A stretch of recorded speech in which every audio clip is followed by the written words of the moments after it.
ठाणे कळवा रेल्वे रुळावर घातपाताचा प्रयत्न करण्यात आलेला होता। सिमेंटचा पोल रुळावर ठेवून हा घातपाताचा डाव आखण्यात आला। कल्याणच्या दिशेने जाणारी लोकल सिमेंट पोलला धडकली आहे। सुदैवाने मोठी दुर्घटना टळलेली आहे। गुन्हा दाखल करण्यात आलेला आहे।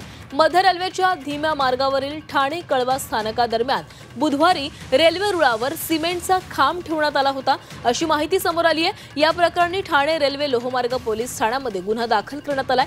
घातपात घडवण्याच्या उद्देशाने हा खांब रुळावर ठेवण्यात आल्याची प्राथमिक माहिती तपासामध्ये समोर आलेली आहे। कल्याणच्या दिशेने जाणारी धीमी लोकल ठाणे कळवा रेल्वे स्थानकादरम्यान गोपाळनगर परिसरामध्ये रात्री 10:30 वाजता आली असता रेल्वे रुळावर ठेवण्यात आलेल्या सिमेंटच्या पोलला तिची धडक बसली आणि या घटनेची माहिती गार्डने वरिष्ठ अधिकाऱ्यांना दिल्यानंतर तिथे पाहणी करण्यात आली।